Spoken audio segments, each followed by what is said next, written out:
Cerita bekas prajurit Majapahit bertarung melawan Sunan Bonang selama 7 hari. Sunan Bonang tak hanya terkenal sebagai penyebar agama Islam di Pulau Jawa, melainkan juga pembela masyarakat. Kendati masyarakat tersebut tidak seiman dengannya, Sunan Bonang terkenal vokal membela masyarakat kecil. Suatu ketika dikisahkan, ada padepokan bernama Sentono yang dipimpin oleh Belacak Ngilo. Belacak Ngilo adalah bekas prajurit Majapahit yang melarikan diri akibat perang saudara. Sebagaimana dikisahkan dalam buku Sunan Bonang Wali Keramat, Karomah Kesaktian dan Ajaran-ajaran Hidup Sang Waliullah, tulisan Asti Musman. Padepokan Belacak Ngilo ini begitu termasyhur dan mempunyai banyak murid. Belacak Ngilo mengajarkan berbagai ilmu, mulai dari cara bercocok tanam, budi pekerti, spiritual, dan olah kanuragan. Padepokan Sentono ini terletak di tepi aliran Benggawa Solo yang memang strategis untuk bertani. Alhasil bukan hal yang aneh jika Sentono dan sekitarnya mengalami perkembangan yang luar biasa hebat. Bahkan Belacak Ngilo oleh para pengikutnya diperlakukan seperti raja. Sayangnya lambat laun Belacak Ngilo justru berubah menjadi orang yang sewenang-wenang terhadap para pengikutnya. Masyarakat diharuskan untuk menyetorkan separuh lebih hasil panennya kepada Belacak Ngilo.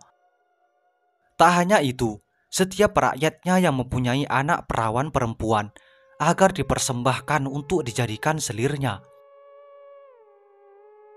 Rakyat pun mulai resah, apalagi setiap malam bulan purnama harus disediakan darah segar manusia untuk dijadikan tumbal guna menambah kesaktiannya. Kabar ini pun terdengar ke telinga Sunan Bonang. Ia pun mengutus seorang santrinya menemui Belacak Ngilo yang nantinya mengingatkannya agar tidak lagi sewenang-wenang terhadap rakyatnya. Tak hanya itu, Sunan Bonang juga mengajak Belacak Ngilo untuk tidak menyembah berhala dan mengikuti ajaran Islam yang lurus dan benar. Mendengar perkataan utusan Sunan Bonang tersebut, Belacak Ngilo langsung menebas leher santri Sunan Bonang itu hingga dia tewas seketika.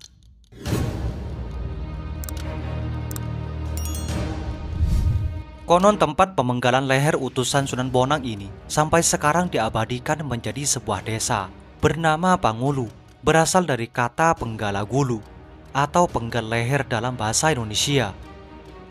Wilayah tersebut termasuk Kecamatan Margomulyo, Kabupaten Bojonegoro. Merasa diremehkan, Belacak Ngilo kemudian mengirim surat tantangan kepada Sunan Bonang agar datang berhadapan dengannya untuk adu kesaktian. Sunan Bonang menyanggupi, tetapi ia meminta beberapa persyaratan. Bila Sunan Bonang kalah, ia rela menjadi pengikut Belacak Ngilo. Tetapi bila sebaliknya, ia harus meninggalkan perbuatan buruknya dan harus masuk Islam. Dan kedua belah pihak pun setuju.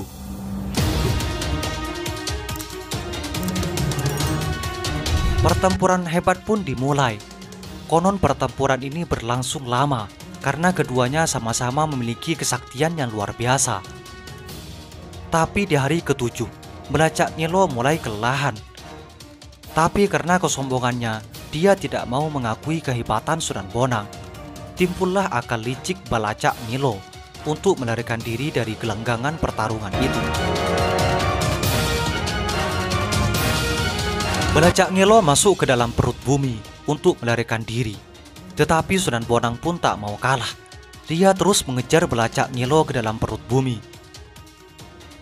Konon akhirnya terjadi kejar-kejaran di dalam tanah. Setiap kali Belacak Ngilo muncul ke permukaan tanah, di belakangnya ada Sunan Bonang. Bahkan dia berlari ke dalam tuban pun, Sunan Bonang pun ikut muncul. Singkat cerita, karena kelelahan, Belacak Ngilo meminta kepada Sunan Bonang untuk beristirahat. Belacak Ngilo akhirnya memanfaatkan waktu istirahat ini untuk bersandar di suatu tempat. Dari sinilah wilayah yang dijadikan tempat bersandar atau bersemedi dinamakan Desa Menden, yang berasal dari kata senden atau bersandar. Dan akhirnya pun Belacak Ngelo akhirnya mengakui kekalahannya dan bersedia masuk Islam menjadi pengikut Sunan Bonang untuk menyebarkan agama Islam di wilayah Menden.